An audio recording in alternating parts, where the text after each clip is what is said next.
we are automating or introducing a complex solution, like nobody's happy then, right? Like we're not happy as consultants because we're frustrated that it's so complex, and our clients aren't happy because they think it's overkill for whatever they're trying to solve or ask for. And that's why I think it's, if you go into that in a joint partnership, I think it's really beneficial.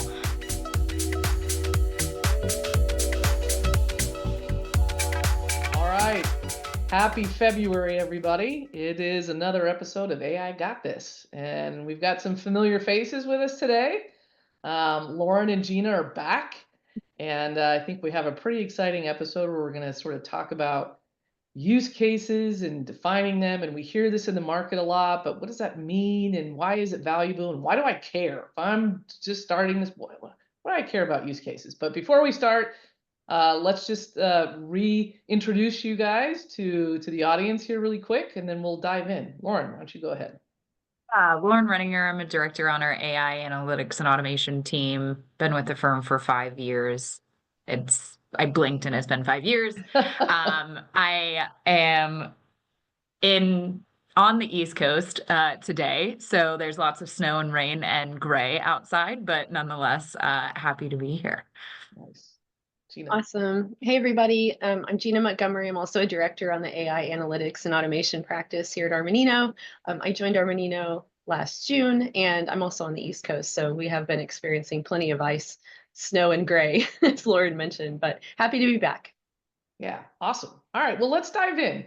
So we've been talking about AI and how to get started and, some different applications over the course of last year.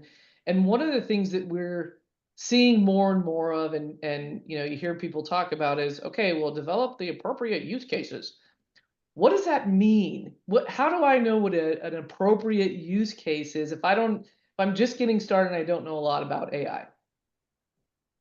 I mean, I can start, Lauren. Yeah, I think the first thing is we've got to dig in with the business, right? And, asking an IT team to define a set of use cases would be applicable for IT's use cases, right? But looking broader into the business, there's functional use cases that exist out there that are unique to your business based upon the roles that you have. So getting a better understanding by grouping of what might make sense from a use case perspective in the business will help drive value faster. So that's the first point I'd like to make. Okay. Lauren, any thoughts on that? I would echo the same. I think it's really understanding from the individuals who are in the weeds doing the tasks every day, what's high repetition, what is a task or a process that takes up the majority of an individual's time in a week or a day. Thinking through what steps are like roadblocks or in a process, or are there areas of rework or a time of collaboration where you're waiting on somebody to reply to something and that's causing delays or latency.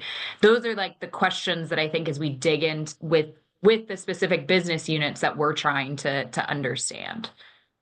So when you guys think about this and you're talking to clients about this, do you expect them to be able to identify these use cases, or like how does the average bear sort of go, oh, I have like these use cases that I thought about, and what I'm hearing is that one use case does not fit all. Is that an accurate statement? Okay. Yes.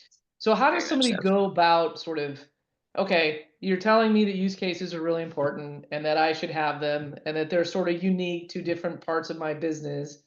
That all sounds, frankly, if I'm just starting, that all sounds hard. Like, what am I supposed to do with that? So give me some more information about how do I start this? And then maybe, after we talk about the how, we can talk about sort of outcomes for this. Yeah, I think there's a recipe for that. So if I had to put it on a recipe card, when you're coming into a group of users and you're going to ask them about use cases, like you said, Carmel, that sounds hard, right? Like, what do you mean use cases? Sometimes it requires first a little inspiration, okay? And inspiration might come in the form of something fun that is also a training or educational experience for the end users in advance of that discussion about use cases, so that one, wheels can start turning, right? They need to feel just a little inspired about, why are we here, right? What does this mean? So recipe number one, inspire. Okay. Number two would be to create an exercise again to help them think. And Lauren, I'm going to let her talk about this because she's a wizard at design thinking principles. I love working with her in that aspect. But having that ability to get on a whiteboard, whether it be a virtual whiteboard or an in-person whiteboard, and really helping them think through things in incremental steps. So, hey, what pain points actually keep you up at night in your role today? Like, what sort of processes do you feel might be broken in your role today that causes a lot of manual work or rework, like she said? Like, so we start to ask questions like that, and I'll let Lauren add in on that in just a second. And then you go for the big bang. Okay, what sort of problems do you hope that a tool like that we inspired you on earlier this week could help solve for you? Or what ideas do you have? Or, what things do you think about creating if you had, your hands on an AI tool like X or whatever that is? But I'll let Lauren chime in. But that to me is the right recipe. Inspire and then do a little design thinking. You can't just walk into a room and be like, give me your use cases, because I don't. It's like a stick up. Give me all your use cases. I love it. Okay.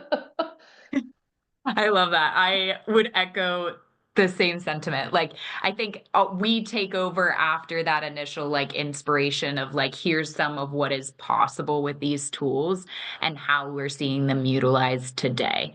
And I think once you get that initial spark, it's a matter of scatter any possible thought out there, right? And really like exhaust your brain with the, like, we call it divergent thinking part of like design thinking. And then once we have those, and like we're talking about again, like the high repetition, the high effort, the complexity, the rework, once we've brainstormed and for lack of better terms, like vomited everything on the virtual whiteboard that's up here, then we can come back together and converge and think about the prioritization of those opportunities, and kind of based on like a difficulty versus impact, right? Like how difficult is that to actually deploy or implement versus what's the potential impact to the business? And that's where you get the opportunity to prioritize and really think through, is this actually an AI use case or an automation use case or an analytics use case? Or is there a simpler answer here, right? Sometimes we get into these and it's something as simple as like, well, this person doesn't have read access to this system. Like, why have we never granted that before? And so sometimes there is a really simple answer, but you have to take the time to like think about the things that are impacting others and yourself and becoming roadblocks, and where there's rework, and throwing that all on a page before you can get to those prioritized opportunities.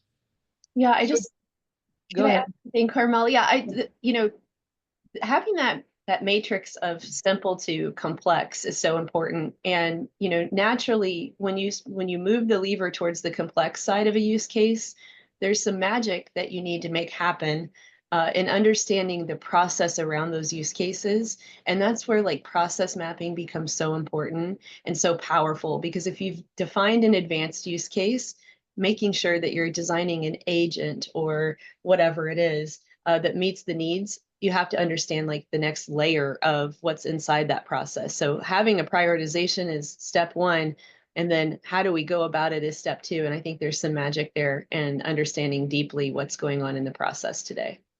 Yeah, and I mean, we've talked about the fact that let's not automate a bad process, right? That just makes the bad happen 100%. faster. Nobody wants that. So, and so understanding the nuances of a more complex process, I agree, I think is super important. I also think you guys mentioned the complex versus, maybe you don't start at the most complex thing. And we've talked about this in past episodes where, right, we really encourage people to start small, experiment small, so that you can get some small wins and small benefits that lead you to the more complex. Also, once you start playing with things, it sort of expands your mind and you start thinking about all the different processes that you have, and so new ideas form. And so that heat map, if you will, might look different after you've done one or two, than it did on the day that you first had a brainstorming session. Okay, cool. Do you guys think that business units can do this by themselves, or do they need help identifying these? I have an opinion, but I mean, we're all consultants, so we probably all have an opinion, but what do you think about that? You want to take it, Lauren? Yeah. I will tell you from my experience, it is really beneficial to have someone guide you through those workshops and because they're going to be able to ask the questions and drill into the use cases and the opportunities that are identified. Like if I just throw up there on a board, like every single week I spend 4 hours like reporting on X, Y, and Z for my team. Okay, well, why is that being done in the first place?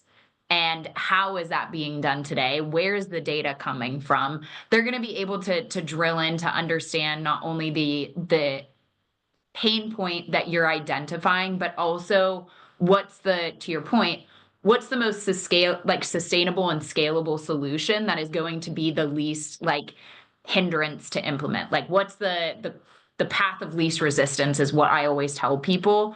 If there's an easier avenue than like we need to build this whole custom automation or AI solution for you, I'm all for that. Because to your point earlier, if we are automating or introducing a complex solution, like nobody's happy then, right? Like we're not happy as consultants because we're frustrated that it's so complex, and our clients aren't happy because they think it's overkill for whatever they're trying to solve or ask for.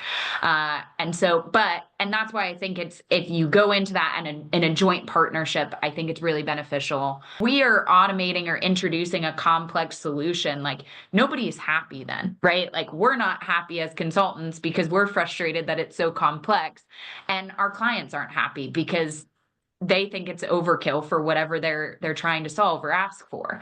And that's why I think if you go into that in a joint partnership, I think it's really beneficial. We are automating or introducing a complex solution, like nobody's happy then, right? Like we're not happy as consultants because we're frustrated that it's so complex, and our clients aren't happy because they think it's overkill for whatever they're trying to solve or ask for. And that's why I think if you go into that in a joint partnership, I think it's really beneficial. We are automating or introducing a complex solution, like nobody's happy then, right? Like we're not happy as consultants because we're frustrated that it's so complex, and our clients aren't happy because they think it's overkill for whatever they're trying to solve or ask for. And that's why I think if you go into that in a joint partnership, I think it's really beneficial, because there's people who are trained to do this and walk you through this, right? And then, if you take it and you want to run with it at other business units, and have less and less kind of support throughout that process, I think that's fair game. But I think those initial few departments, especially when you're dealing with people, like there is a change management aspect to all of this. It's beneficial to have somebody else in the room, kind of good cop, bad cop sometimes when needed. Yeah, I think the idea of having people lead these themselves is interesting, because if you're in the weeds on this stuff all the time, you're not going to go to the level of detail because you know it in your head, and so you might not be saying it out loud. Where if you have somebody that's facilitating and prodding more and asking you to explain more details, I think that's when you get the nuggets for, oh, okay, by the way, these are the areas that we can now sort of look at for AI and automation. Okay. You guys have any examples of the output of a session like this? What does that look like? Yeah, I got some. Yeah, let's do it. Let me pull up something. Give me 1 second here. I always love it when we have visuals on the podcast. Okay, so here's an example of working with an HR department. Okay, so you can see HR is trying to cultivate a thriving culture, right? I mean, all HR departments out there have that mission of some sort. So they're focused on a lot of different things. So working with this particular scenario, we were trying to find use cases that would help support that mission of building a thriving culture. And here was one example, right? This HR department wanted to recreate a better experience for new hires. So like having better welcome materials and the process around building the materials and communicating with the new hire, those types of things were really important to them. And they had a few things identified as to what would go into that, like creating customized welcome guides, setting up a Teams channel for them, drafting an intro email to introduce them to the team or the company, all that type of stuff. And what that resulted in was this process breakdown, right? So this was a simple process, but we still went through the exercise of understanding what went into that. Like what would be the right recipe for the HR team to help a new hire feel welcome and everything to run seamlessly and to speed things up and have an impact, which I can show back on that other slide. But here you can see this was leveraging a tool like M365 Copilot, all out of the box functionality that was available to them. So this didn't require any sort of custom solutions to be built or agents to be built, but they wanted to start with initial document preparation. So in Word, they wanted to generate a customized onboarding deck, and they wanted Copilot to help create that. That would include things like job responsibilities and what their first week schedule would be like. And so here's the example of that with a prompt, right? Moving on, how do we get them ready for system access? Like Lauren mentioned earlier, somebody should have had read access to that system, but they didn't. But just figuring out what system access they need, leveraging something like Copilot and Excel can help generate and track required access permissions, licenses, and equipment needs based upon AD groups or however you have that set up internally. Yeah. And then moving on into team communication, draft an announcement and welcome emails. So leveraging Outlook and Copilot to help draft that, to speed up the time needed from having to do that, make it more personalized. From that aspect, going into a training schedule creation, every new hire has a training plan, right? So developing a training plan, leveraging Copilot Chat, because Copilot Chat can source across all of the things that's in M365. So getting a 30-day training schedule for a new hire based upon their role. It can pull context from previous ones that you've created, things of that nature. Moving on into a Teams channel build so that they have a resource place to go to for their new hire materials in the file sections, things like that, leveraging Teams and Copilot to do that. And then finally, in OneNote, drafting a follow-up plan, like a 30, 60, 90-day plan for this person's role, discussion topics, ideas like that, success metrics. So all of this was just designed straight from having that discussion and that use case development, and then being able to measure that later, right? So we did this, we watched it happen for 4 weeks, for 6 weeks, for 8 weeks, whatever your measurement period is, and we were able to reduce document preparation time by 70%, improve consistency in onboarding materials, increase new hire satisfaction. So there's ways that you can drive value from your use cases, and then ways you can measure that, and that's something that happens naturally once you go through this exercise. The thing I think that is mind-blowing and just really important in this discussion too is, and we talked about this in previous episodes as well, but, we all sort of thought, AI is going to we're going to get all these efficiencies out of AI. And, in the last 2-3 years, we're seeing some efficiencies and, but it wasn't the promised land we expected, right? And I think part of that, and would love your guys' feedback on this, I think part of that is because we didn't develop use cases that were specific like this where we could then go measure. I think what has happened in the marketplace or in the in the ecosystem is that folks, the promise of efficiency gains got everybody's attention. We turned a bunch of things on and set people loose and just assumed that they would start getting all these efficiency gains on their own. And I think that's a misnomer. And I think that is why these use cases is so incredibly important. And the fact that you can then measure the impact that these solutions have on the business is where you can then drive it back to your C-level, your C-suite, and say, okay, you made this investment. We're seeing these kinds of improvements. Now, is that going to be across the board exactly the same? No, but like you guys sort of said at the beginning of the podcast, is you're doing this by either department or task or, small group of people, well, the HR people are certainly seeing that benefit. I mean, those numbers are pretty impressive. And I think that is where we see real value in not only taking the time to develop these use cases that are appropriate for the solution you're trying to get to, but also then reporting back on, here's the efficiency gains that we're able to measure and take advantage of. And that helps drive adoption in a major way. Really, really impressive. Lauren, is there anything you want to add to this? I think the thing that I love about that use case that we identified are impact metrics beyond just purely time savings or like from a productivity standpoint, right? So often when we think about the the value or what moves the needle on a use case, everyone's very quick, to your point, to dart to efficiency gains, productivity, time savings, dollars. And while certainly there are opportunities that that's ripe for, sometimes we forget about the other benefits, right? Things like employee satisfaction, improving quality, reducing risk, improving collaboration across teams. Yeah. There's other opportunities to identify value for use cases that can still be high impact that isn't necessarily like a dollar or an hour.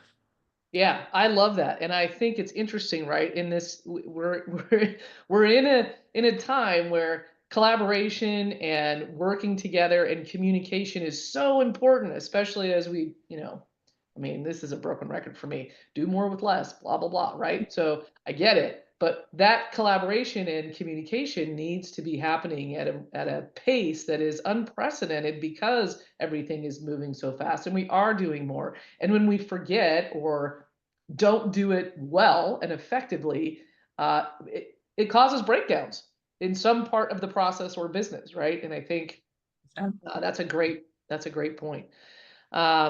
Well, we're almost out of time, but I think this has been enlightening for how we think about use cases and why they're so important and the measuring of it. Is there anything else you guys want to add from a closing statement as we wrap this up? Maybe Gina? Yeah, first?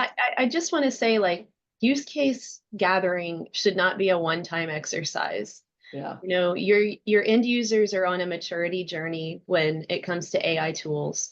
And a lot of us are all, in the beginning stages of that. So as users become more comfortable getting hands-on with tools, like whether it be Copilot or GPT or whatever else that you might be using, they're going to become more inspired, like I said at the beginning. So they're going to start to have more ideas and thoughts and ways to improve things, or new ways of doing things, generally speaking, a new way of working. And having a place where they can provide that feedback becomes critically important. Whether you do this periodically throughout the year, partnering with a team of experts, or you define a process yourself, I think that's critically important to the maturity of adoption in your organization. So use case generation should not just be a one and done. I love that. I love that. Lauren? I was actually thinking along the similar vein of Gina about your comfortability with these tools drastically changes once you start getting some of those quick wins under your belt. And so I think you commented on it earlier, Carmel, is your use case and your kind of impact versus effort prioritized opportunities, and that graph are going to change drastically as you start to get some of those quick wins. And so it's ever evolving and keeps us on our toes, frankly, but it's a lot of fun. Yeah, agreed. Okay, final words for me. Listen, I think we sort of saw it today, right? The proof is in the pudding here that you do these and you're able to measure and drive value and share that with everyone, and that will help drive adoption. And so I think it's critically important that you partner with somebody who can facilitate these types of design thinking sessions and use case curation with the teams. And so if anybody takes anything away from this session and really over the last couple, this one I think is super powerful and has real measured results and impact associated with it. So not only are these amazing, cool tools, but now we can actually, we're measuring and we're showing the value back to those who are using it and budgeting for it. So awesome. Okay, well, thank you both for being here. It's amazing as always. And stay tuned for our episode in March. We're not sure what the topic is yet, but it'll be awesome. Thanks, everybody.